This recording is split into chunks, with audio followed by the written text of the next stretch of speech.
Okay, we thank you again for staying with us on your ultimate news and current affairs program on television, TMI, Monday morning with yours sincerely. Yeah, value-added tax row is the focus of our conversation on the show this Monday morning, and that's not unconnected with the controversy surrounding value-added tax, particularly against the background of what has been trending in the last couple of days. Of course, it was River State Governor talking about Nyesom Wike who started it all, and somehow it seems to have gotten some collaboration and support from Lagos State government. And that has brought home the issue of fiscal federalism, which has been a very topical one in recent times. Where will all of this lead us to? As of today, we read in the papers, Mr. President saying he will abide by the decision of the court as far as the conversation, controversy, discussions on value-added tax is concerned. I'm joined now by Comrade Harrison Ezeko, who is a former member of the Oredu legislative arm. He's also a civil society activist, a public affairs commentator. Comrade, thank you for coming on the program. Good morning. Okay, this value-added tax controversy, what in your opinion has fueled this controversy in recent times? I mean, this has been on for years as far as I can remember. States were okay with the collection and the remittances. What has changed that has made it now a controversial issue? Well, let me first of all, you see, say that we're already getting to a stage where resources are scarce. Everybody's looking for where you can raise funds to do what you need to do within the states.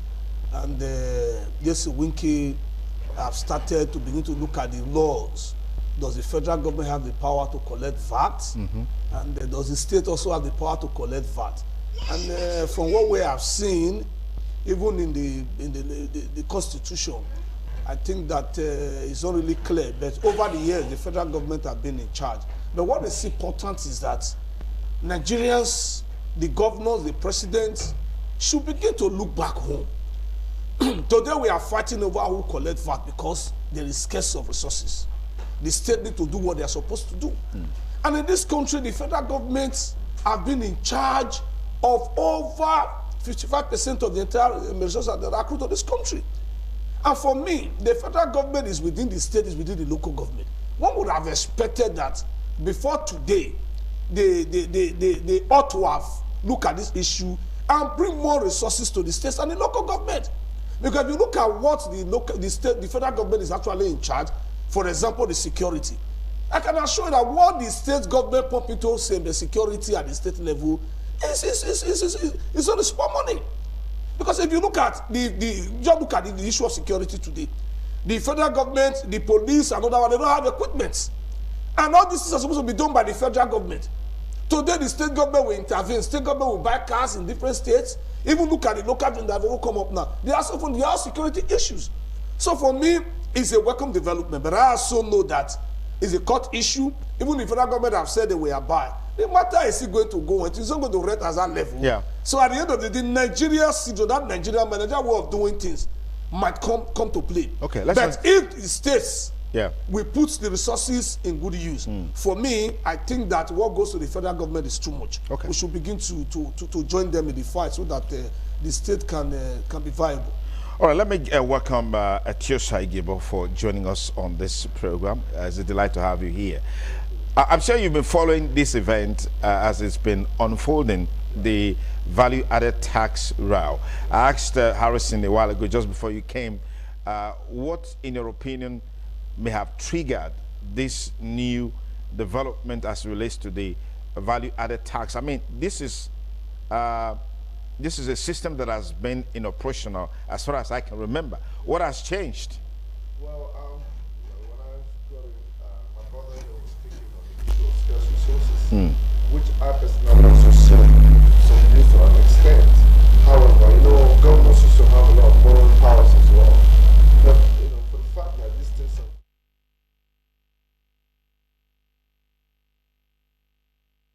state of government has Okay, just a moment.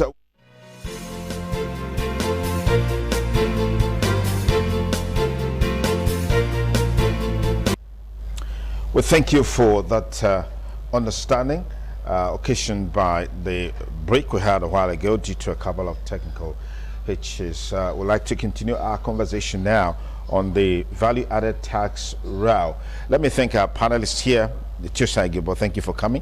Harrison Zeko, thank you for coming. Well, let me get to your thoughts. Yeah, this is not new, but why is it taking the front burner, particularly from state governors? Yeah, well, like I said, when I got into the studios, my brother was talking about the issue of resources, the unavailability of resources to run government. Personally, I don't think that it's going to be a really difficult task for governors to now embark on a mission that has existed for so long, whereby it kind of shows on display the missing federal character sort of, disposition with regards to federalism. Okay. If, for example, the way the democratic processes have been practiced over time, how the square pegs in the square hole, I'm sure that the issues of value-added tax would have been dealt with by the governors over time. But I believe most governors in most states are heavily indebted. They don't really have the borrowing powers anymore. So the same system that was created, that nobody complained about over time, is not at loggerheads with the different arms of government coming against each other, all in the instance of lack of infrastructure in the country with so much money pushed through the budgeting system. And to me, I think it's really going to be a big one. I don't think the federal government is going to fold their hands, irrespective of what is happening, and watch, state governors take on them in any way or form, because at the end of the day, whatever differences they might have ends back up in the legal platforms. Yeah. And obviously, probably whoever has the superior argument might have the way. But I think it's a thing that should be taken back to the national assemblies, whereby the legislatures will look at it, maybe amend the constitutions. Okay. To kind of, Okay, so options are there that needs to be explored. But let's look at this part of the conversation. I saw a post recently where someone made an analysis of monies that have come forth from value-added tax collection, state by state. Rivers State, Lagos State, Ogun State, Oyo State, and the likes. And this particular one from Kano State was the one that was of interest to a lot of people. And part of it is that for these other states, their contributions come to the central pool, it is shared. Yeah. The 2.8 billion that came from Kano State is as though that was what was returned back to Kano State. Do you think this may have triggered this conversation, as it were, Harrison? Well, it's an indication, because you cannot give what you don't have. I think I saw Winke, Governor of Rivers State, doing that analysis and all that. Lagos State bringing almost about 40-something billion, getting about 9-something billion, and about. You see the problem we have in this country. Although it did not start now, the thing have been there. The reason why everybody is looking backward is that the resources is dry. The money is not coming the way it used to be. States cannot pay salary. And so therefore, those who contribute more to the central pool should also get more. That's not the case now. But what we are seeing now, that this money comes from different angles, and some of the states who the resources that's coming there is very low. When it comes to election, their numbers are high, but it does not translate into tax. And now you are getting the same amount of money that you contributed. Okay. So if you are doing that, then you are not taking the other governors for a ride, the other states for a ride. You cannot take 60 or 75% from my home, and you are giving 100% from the region where you are from. I think that the federal government and the state government should go to a round table. For me, I have advocated over the years, what goes to the federal government is too much. You cannot be taking 52% of the entire resources that come to this country on a monthly basis. And we are not seeing the effect of all these things. There is no federal role within this state that is working. The security is done. It is not the money that we are talking about. It's not the amount of money that comes. What are we doing with this money? Okay. Because the federal government is within the state, is within the local government. If you even look at terms of workforce, the local government have more workers than the state and the federal government. Because there is no local government that do not have workers everywhere. Health workers are everywhere. And these health workers and private school teacher workers are being paid by the local government. But what comes to them? So therefore, whether they go through them a legal process or not, for me, I think they should put the legal process aside. Let the presidency call the governors to a round table and do this thing without any force. A time has come that what goes to the federal government must be reduced. And for those states who are contributing, we should begin to use the quota system. Now, what you bring, you also get. You cannot take so much from this state and you are giving the full amount that is going to this state. Then it means that we are working for people. It's the same Nigeria. It's the same country. So it is not issue of, it's not the legal process. If you want to go through the legal process, I can assure you, by the time this issue get to the other level, the federal man will come up. But that statement you just see is propaganda. It is not going to be easy for the federal government to allow states to collect this VAT, because over the years they have been in charge of these resources, they have been collecting it, and they know what they are doing with the money. So it is dialogue that will bring us out of this. Let the governors sit down. The National Assembly, I cannot push it to them, because for me, these are what they are supposed to be doing over this year. But if they could not do their own side of the OT, and the governors are not taking the book by their own, the governors should have a meeting, dialogue meeting with the presidency, and iron this issue. It's an issue of share. What we are saying is, can you look at it? Are we saying the truth?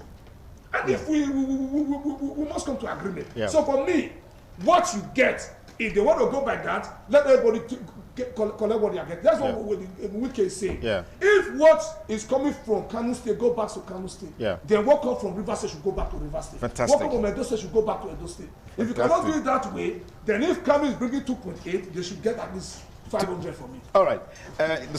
Let's talk about this. Yeah. Yes. I think personally, with some of the points my brother has made is reasonably to me quite okay, but in other aspects, I think it's just a noise-making situation now, because you cannot just look at the issue of VAT alone as some sort of injustice, whereby a certain amount of money is generated. Well, like I said before, when you miss out on the true federalism, which is a system that has always worked for these people over the years, and now you want to turn it around. If, for example, Kano State gets what they put back, is that the only aspect within the governmental system that has such things happen before? Yeah, no, it's not, but that seems to be the crux of the matter. That's the reason why we are talking now. My point is this. Yes. My point is this. Yeah, we're just looking at that, as a challenge in terms of having more revenues go to the regions and the states and the local government. I'll give you an instance. The issues of the establishment of the 744 local government already is a fault. And that is a fault that is even worse than the issue of value-added tax. The issue of resources, the issue of crude production. The states that produce crude oil don't get as much as they do. So all these things are even bigger than the issue of VAT. That's what I'm trying to say. There's already an established system that must go back to the National Assembly, whereby these issues will be rectified, and it is only when the state has control of their resources that is when instances like this can be corrected. For example, the issue of solid mineral. I'm sure you know what is happening with that. When the state government in Zamfara was being supported by the federal government to say X, Y, Z, and people say, well, if we have oil in the south, and this oil is benefiting the whole country, we think the solid mineral should also benefit the whole country. My point is this. The federal government pays a certain amount of money on security votes every month. That is some of the money that comes from these resources that they generate. So to me, I don't make sense of what the governors are trying to say now, because it's not going to fly. A lot of issues has been on ground. A lot of instances of things has happened over time. Even from the issues of voting systems, like they said, the issues of 744 local government getting allocation.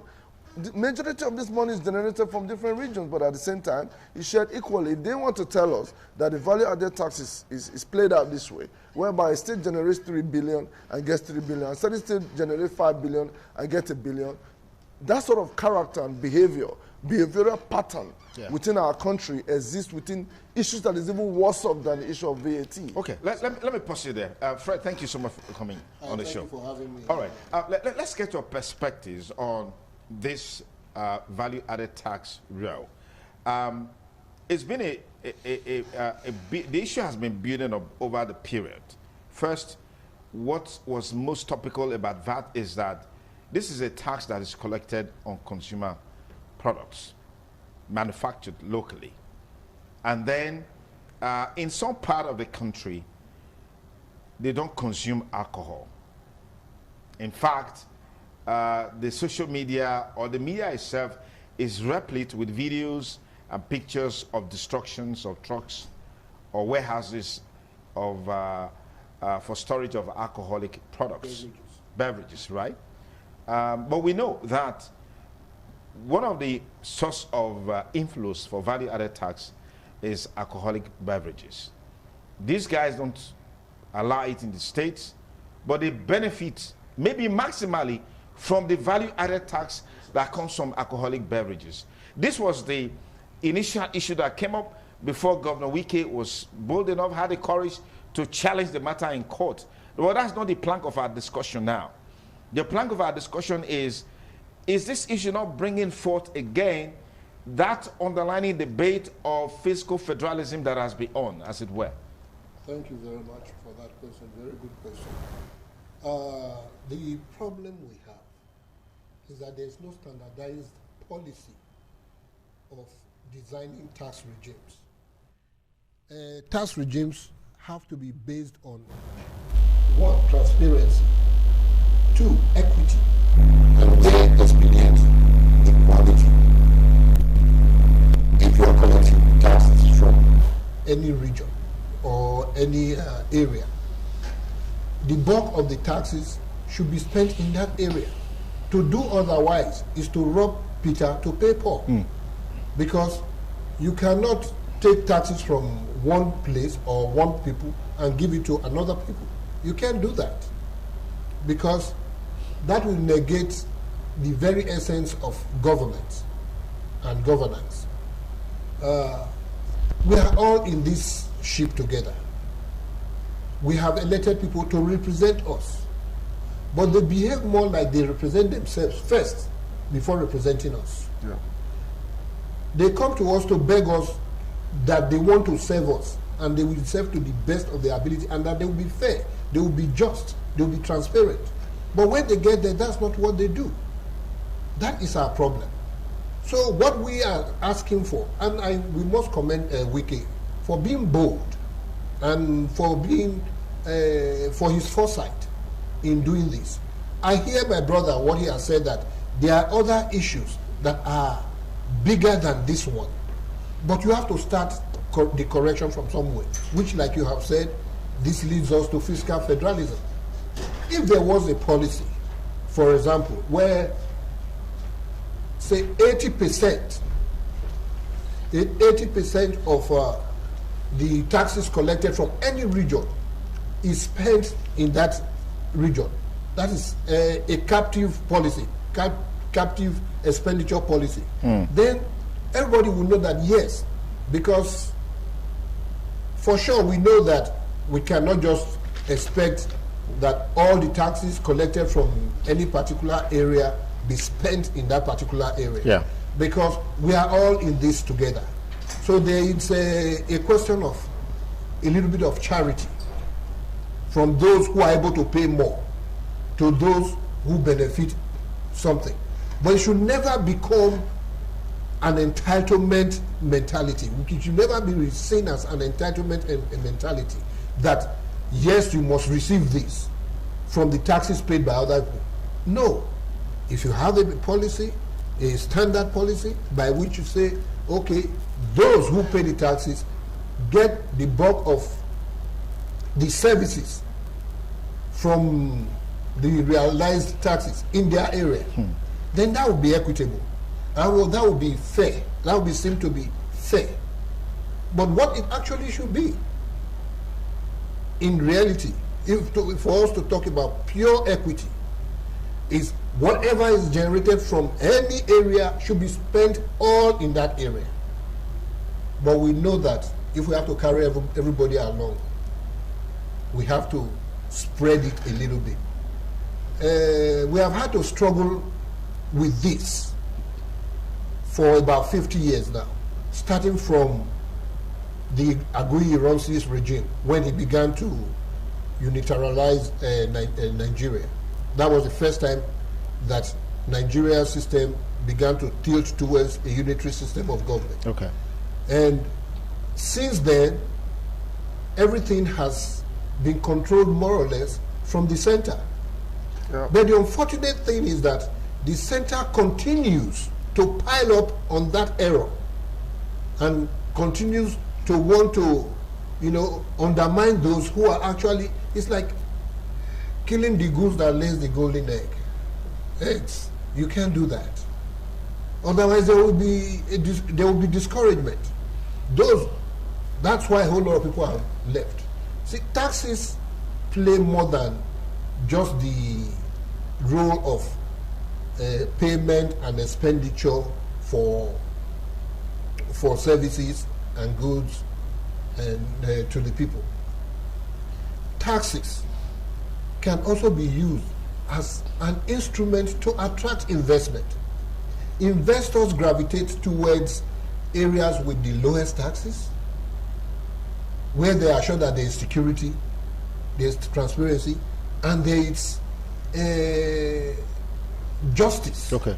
Okay, where they believe that should they fall into any situation, should circumstances arise where they have to go before the courts, There'll be justice. There'll be justice. There's that guarantee of justice. Guarantee. Okay. So those are the things that investors look at. Okay. Let me proceed there.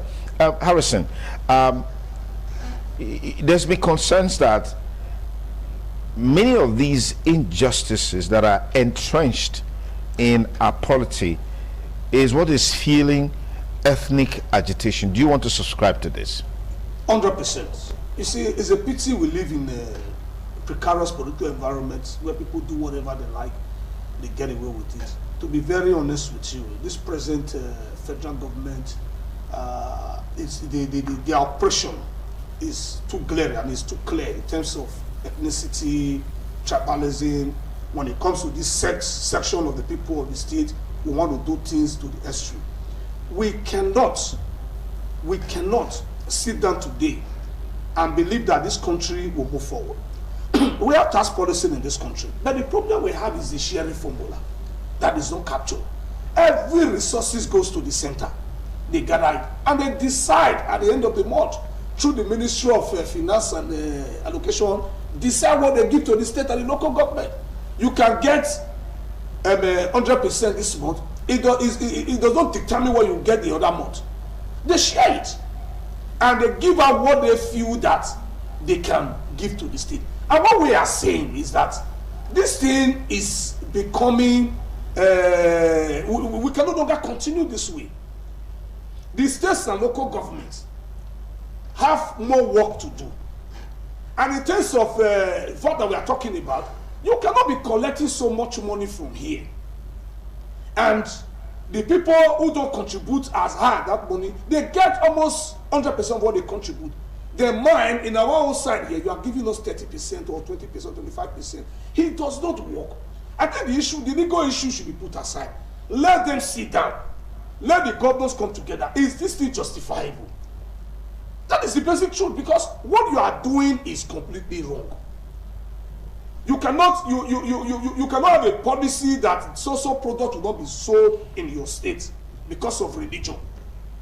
And at the end of the day, you are not benefiting the resources from that same thing that you said is wrong. You are a sinner because you are also eating from it. You cannot give at the same time not you cannot take at the same time not give. Let us be realistic. Yes, the wicked is in the right cause. The governors should also begin to join in the process, so that the Nigerian government should now understand that the federal government is within the state, is within the local government. They should begin to push some certain things to the various states. Once go to the local government is too much. Today the states cannot pay salary. There are so much issue. Go to Kogi state, go to other many states, they cannot pay. There is no resources, and today they don't have that power to wake up in the morning and say central bank give us. No, the federal government and the state don't have the same power. So we must come together and look at this issue so that every other region will be fair. I also know that for the level of us at the Niger Delta level, we have also gotten some support and all that. Look at what happened recently. The issue of the petroleum bill that was signed by the president. 3% was given to those who owns the oil. And 30% was taken to the north or desert to go and look for fuel in the desert, look for oil in the desert. And at the end of the day, people were agitating so many issues, protests and all that. The president went ahead and signed.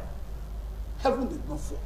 So that is why I'm saying that the way and manner the president is operating, the president federal government is operating, is making other regions to begin to agitate. To us, we are being marginalized. To us, we are being skewed. We are being pushed to the wall. And this thing is not healthy for our democracy. Okay, let's get it's too late. Action should be taken. All right, Nessa, you want to comment on that? Yes. Yeah. You see, sometimes we can go round and round, still come back to a point and say, well, we met at crossroads. Where do we go from here? Yeah. I still stand my ground. No, I have no dispute. Just a moment. I have no dispute about your ground. But the question that I asked is, you talked about the fact that apart from the controversy around the value-added tax, there are even more weightier issues that borders on Nigeria's unity, peace, progress. So I'm asking, don't you think that these injustices that pervades our polity is what is fueling these ethnic agitations? Oh, well, I think it plays a bit of role to an extent. You know, the issues of the federal government and injustices to the governors as well with the issue of VAT. Yeah. When the president had a press briefing with the news channel the other day, he talked about how the state governors should change the local governments of issues to do with the money that they allocate to them, whereby they ask local government chairman to sign for 300 million, for instance. They give them 100 and the governor withholds 200 million. There's no place in the constitution that gives them the power to do that. My concerns are this. What has taken His Excellency Governor Nyesom Wike of Rivers State almost during his time in government to not raise such very sensitive issues? He's been a governor for at least 6 to 7 years. What has he been waiting for? If this is an issue that is so burning in his mind, with all due respect, if he's not trying to be partisan with it, what has he waited for? He's almost leaving office and is now talking about what the federal government is doing that is not right. Yes, we know the country is wired in the wrong way. This value-added tax thing is new. It's a new phenomenon. The FIRS... VAT has been collected over time. But now FIRS is now insisting that the federal government, now that this issue be enshrined in the Constitution. But these are the things. That's where the issue, that should be enshrined in the It's Constitution. a new development. Yes, a new development, because when it's in the Constitution, it becomes difficult to remove. So while we have the opportunity to correct it, let's do it. Let it not even get in there, so that we will not be talking about an amendment later. Let me tell you this. Whatever that has to do with our country as a place, it always has to do with things being done the right way. He made a comment just now about how certain things has happened over time. And then a particular bill was signed into law. Yes, the and PI never did not for the PI bill. But don't you never forget it, the PI bill was discussed at the National Assemblies. And even the members representing the southern part of the country assent to that processes that led before the bill was sent to the president. So even if you're talking about what we are still speaking on the issues of injustice, which I agree that there's injustice, the current sitting minister for state for petroleum is a southerner. None of these people would get up and raise an objection to these things. We are the problems of ourselves, especially those in the south. So you're saying that the present administration should not be held responsible for some of these injustices leading to agitation. Most of them. I remember. I agree with you. With all due respect, my big brother here talked about the issues of Guyi Ronsi. Go back to the history. I was not even born. I read on them. When Guyi Ronsi was president through the military system, everybody in his cabinet was from the East. Go and find out. Everybody was from the East. Is it the Army Defense Chief? Is it the Air Staff Chief? What was the quality of life at that time compared to today? You see, I know that people will tell you the world is digital today. You will want to assume in fairy tale that the world is the better place today. But you and I know that equity and fairness is not really existing because human beings have gone greedier and greedier. With all due respect, what the issues that they are talking about, look at the Guyi Ronsi thing. What is happening today, I don't support the federal character issue whereby everything is sectioned to one area. But they will tell you, go back to history. Go and look at what caused the Civil War. Yeah. Go and look at why the country is so polarized today. With all due respect, we had a president and a brother who I love so much in President Goodluck Jonathan. He was there for over 6 years, about 6 years. If there are things that you needed to do and put into law using an executive power, these are times you need to do things like that. We cannot be crying more than the bereaved when, as a matter of fact, a lot of the things that is happening is put on our table. The people that represent us does not really reflect what we are suffering in this region. At the end of the day, we throw these problems back to the center. Like the Niger Delta thing, a lot of the people who live within the community have been crying to issues of host communities. I'm a member of the host community. I know exactly how it feels to be getting 3% and then 30% goes to the other side. What on earth would make you assume that that is the way to approach certain things like that? Because like you said, the desert. But on the contrary, these things did not just happen in an autocratic government where you have a military dictator signing off bills the way they wish. It has gone through the democratic processes, and I can assure you that our people have been there. They've kept quiet or sold out, allowed this to happen, and it will be unfair to throw those problems back to the center. Okay. So just to finish, yeah, the governors of the states are always good at playing politics when it comes to the issues of money. You think this is politics? I wouldn't say it is 100%. I feel that there's something tilted towards that. Because 2023 is coming up now. There's always something to indict the man at the center. Okay. The same presidency has done a lot of things.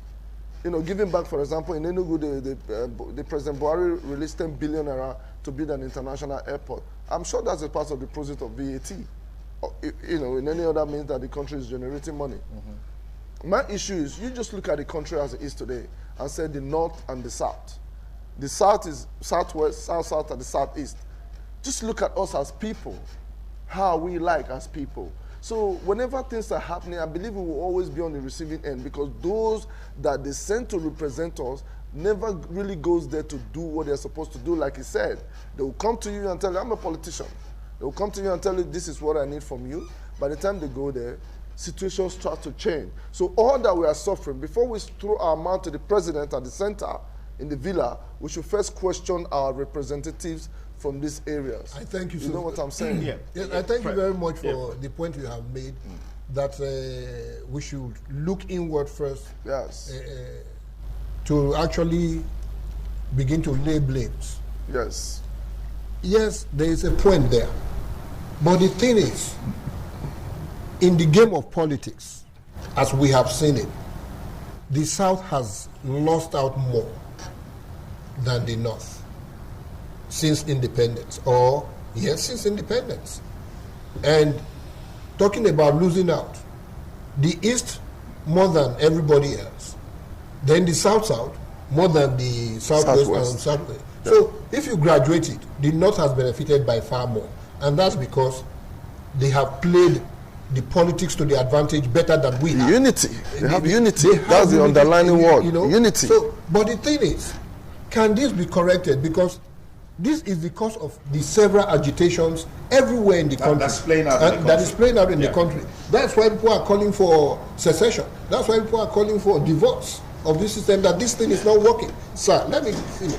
So the thing is, can we restructure Nigeria to the point that the people will no longer feel excluded from the system, where the people can now feel that they belong and that they have equal opportunities as the next man, that you don't have to be the son or daughter of somebody to be able to access the opportunities that are available. That is where we want to go with this agitation for restructuring.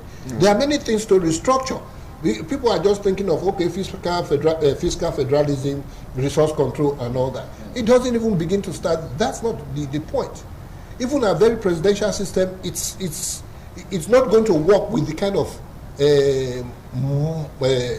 multiple ethnicities that we have. Over 300 tribes and tongues in the country. Of course, as you know, only people from Hausa, Fulani, Yoruba, and Igbo we always produce the president. What about, and I can assure you that if we want to begin to actually identify ourselves with the major tribes in the country, you find that more than 50% of Nigerians do not belong particularly to the major tribes. They have their own dialects, they have their own heritage and cultures. But they will never have access to that top position because the country is not properly structured.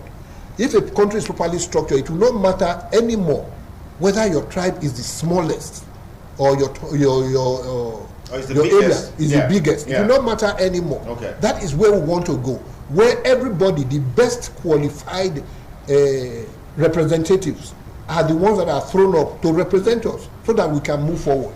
We cannot move forward with the system. The system that we have projects and promotes mediocrity. And that's what we want to put an end to. We have seen it and it has hurt us. It has not helped us. Countries that we were ahead of developmentally, South Korea was at par with us in 75. There were 8 countries. Brazil. Yes. South Korea, Thailand, Mexico, Malaysia. Brazil, Malaysia. No, Malaysia was not even there yet. Malaysia came later. Brazil, Singapore. Singapore was a little ahead of us. Singapore was a little ahead of us. Yeah. But these 8 countries, India was there too. These 8 countries, they have all moved on. But I'm sure Singapore has ethnic diversity like we do as well. They do. Singapore is a small. I just want to cap up this. So the thing is, we must sit down and look at the rudiments of government. The United States, excuse me, sir. Yeah. You say the United States government is not perfect. The Constitution says that they have drafted a constitution towards making a more perfect government. Okay? And the 29 amendments since their independence is a testimony to the imperfection of the system. And that is not the end of the amendments that will come. Here, we are having a lot of amendments. Now, we have run this system for about 22 years now. This is our 22nd year that we are running this system. And we have seen the many flaws in the system. And we have said the flaws are just so many. It's not enough for the National Assembly to sit down and be making amendments by just going around. We want to sit down and examine the fundamentals of our constitution. They did the national confirm, didn't they? The national confirm. I wanted to find. Yes. I just wanted us to cap up this conversation. Let me just add this. Yeah. The value-added tax, otherwise called the purchase tax, okay, which is an amount added on purchase price, okay, is more supposed to benefit the local governments. In the United States, it's the cities, it's the local governments that have purchase taxes. Yeah. The state purchase taxes benefit the local government so that the money can get to the people. Yeah, I think it brings us back to the issue they raised a because while ago. the thing is, because sir, even you find at the state level, there are certain taxes that are supposed to be collected by the local government. Let me make that this, the states are collecting. Yeah, let me make this. Yes, that's exactly where I'm going. Yeah. If the local governments were to collect VAT in their areas of jurisdiction, of course they will spend it in their area of jurisdiction. Absolutely. So there will be no issue of whether the federal government is going to take it or the state government is going to take it. Then the people who actually pay the taxes will stand to benefit from it. Then it will be the responsibility of the people to demand accountability from their leaders. Look, we have 811 governments,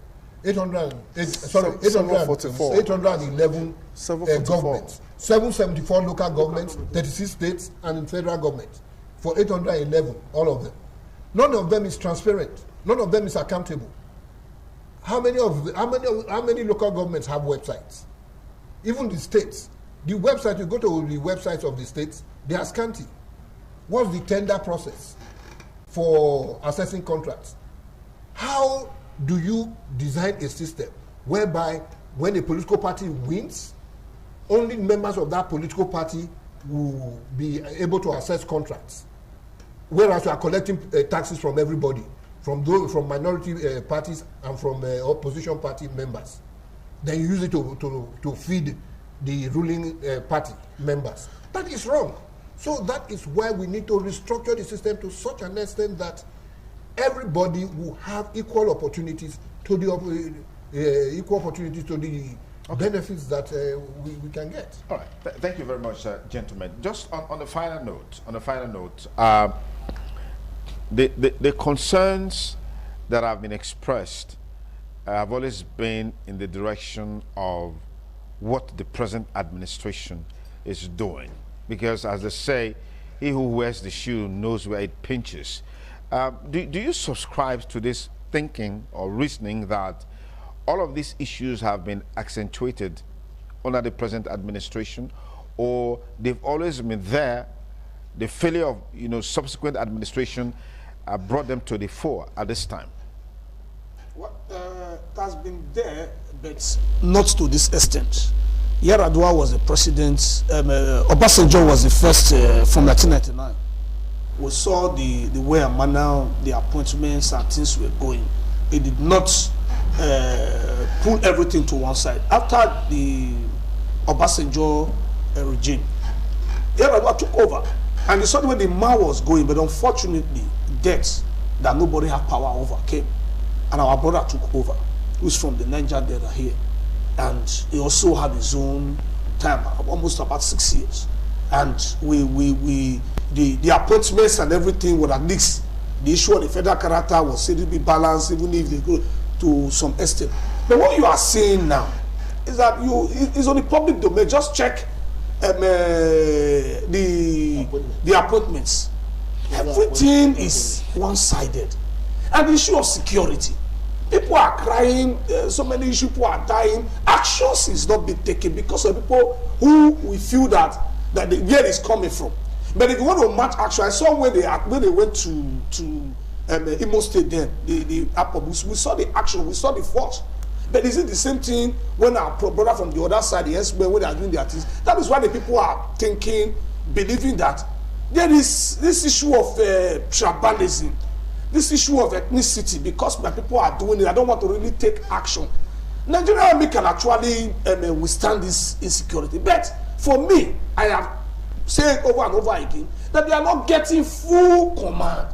I'm telling you. So are you conversant with what has happened recently? If you say they are not getting full commands, I mean, the recent development in Katsina, in Zamfara, with the army, the security agents engaging these bandits. It's not they are taking action because they have gotten out of hand.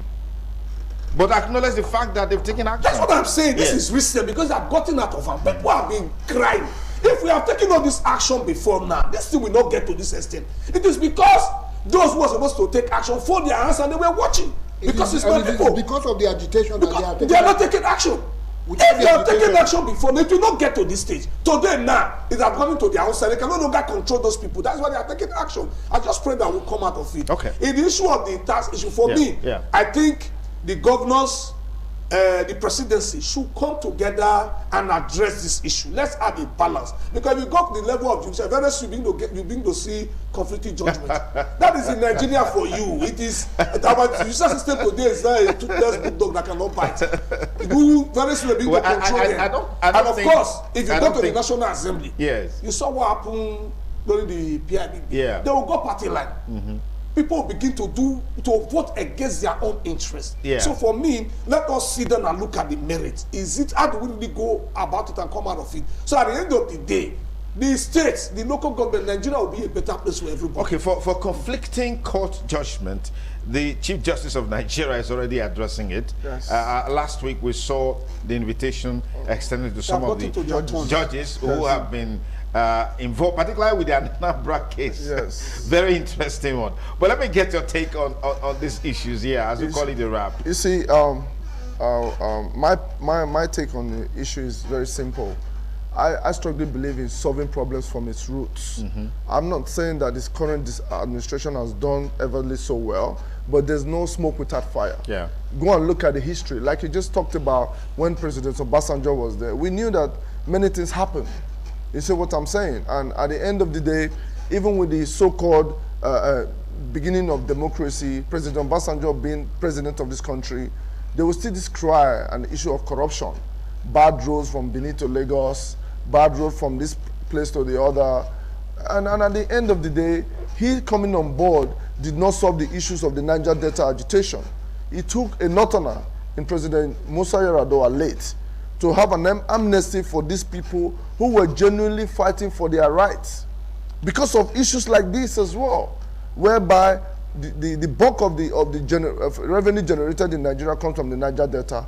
There's a lot of pollution, like in the Ogoni issue, and nothing comes back there. The place is polluted. Yeah. And at the same time, it took a northerner in Yar'Adua to bring about peace in the Niger Delta that we're still enjoying today, because those people has right to afford for what they fought for. Yeah. A certain president in Obasanjo could not solve it, but the northerners solved it. I think we should think very deeply and see ourselves as a unilateral body, as a nationalist, as a Nigerian, that it should be a character issue, not the federal government, because the state government is as bad to the local government as the federal government would be, in quote, as bad to the state government of VAT. And the issues of the Niger Delta, for instance, we have the Niger Delta Ministry, not manned by any Fulani man, not manned by any northerner. I can assure you today, billions and trillions has gone through that ministry. Our people siphon that money and they cannot account for it. Look at the issue of the forensic audit. All this amounts to injustice. And it is our people that is the biggest problem. The issues of appointments, when President Goodluck Jonathan was there, he still didn't stop the cry of when they even accused that lady called Stella Odoa, who was a minister, of buying a bulletproof car unapproved. There was a lot of issues that happened, even as a certain president. So to me, the East and the IPOP issues personally cannot also be centered to the federal government, because they have governors in these very states. I've been to the East, I've been to the Niger Delta, I've been to Bayelsa. I was disappointed with the sort of money that has come to the government in Bayelsa, and we had a Bayelsa man as the president of this country.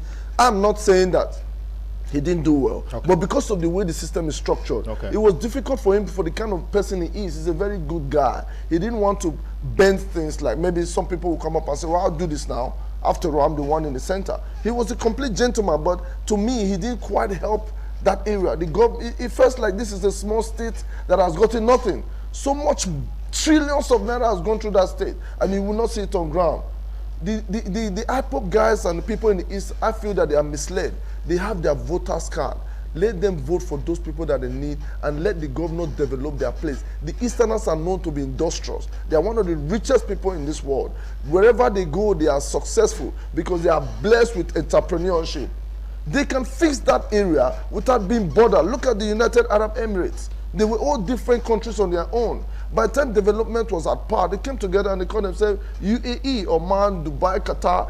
So we as people, the Southerners are worse off in Nigeria than the Northerners. Okay. And I'm telling you that is why. Let's get to a final take, Fred, as we call it a wrap on looking for a way to get all of these issues resolved and then forge a common front. Well, my thing is that these agitations will continue unless we restructure.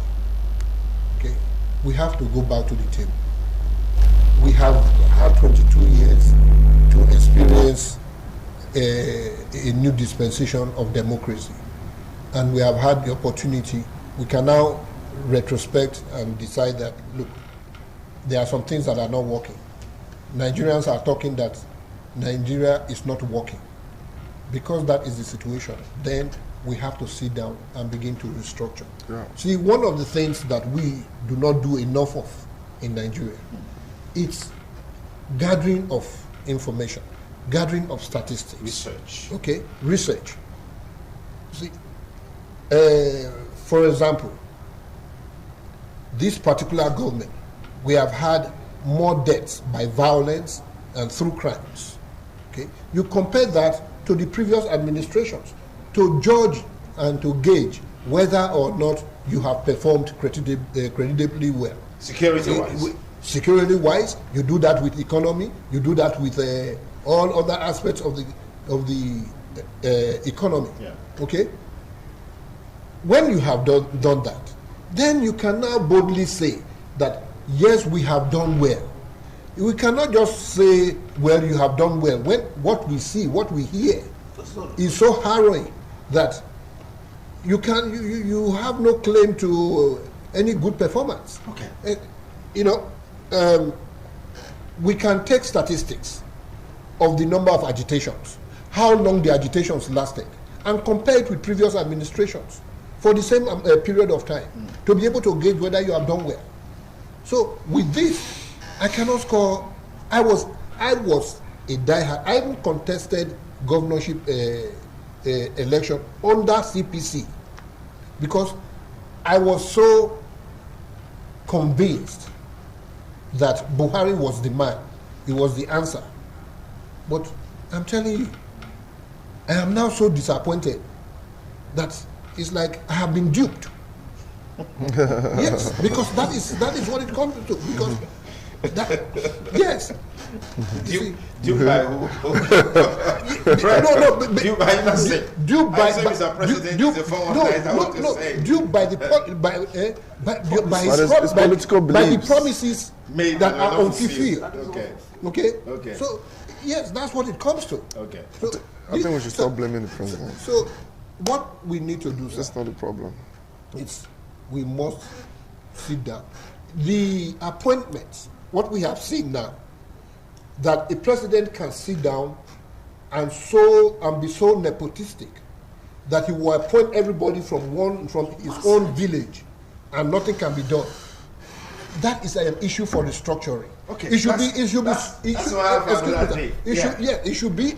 It should never be left to the whims and caprices of one man to determine. A president has been set. Yes. So, I'm sure in time to come, someone comes from the southwest or south and they say, well, so person was Obasanjo said, when they're in power, appoint your enemies. What is going to be that we are going to have more agitations, we are going to have more violence, we are going to have more dissatisfaction. So to be able to correct all that is an error in a structure. So we bring correction to that structure that no one person will have the power to just appoint people as he wants. It cannot be left to the whims and caprices of an individual. Well, if you take it to the National Assembly, you can be rest assured that the voting pattern will be along political lines. Let me just give you what my time is up. Okay. My time is up. Let me just give you what my recipe for that will be. What's your recipe? Actually, you can list the most important 500 positions and distribute it equitably to the 6 geopolitical zones. And that solves the problem. All right, thank you. Thank you, gentlemen, for your time with us on this segment of our conversations on TMI Monday with yours sincerely. Fred, thanks again for coming. Tiosa, I appreciate you. Thank you, bro. And Harrison, thank you for coming. We'll take a short break. We'll continue the conversation, but this time, some of our sponsors on our forthcoming program. Stay with us.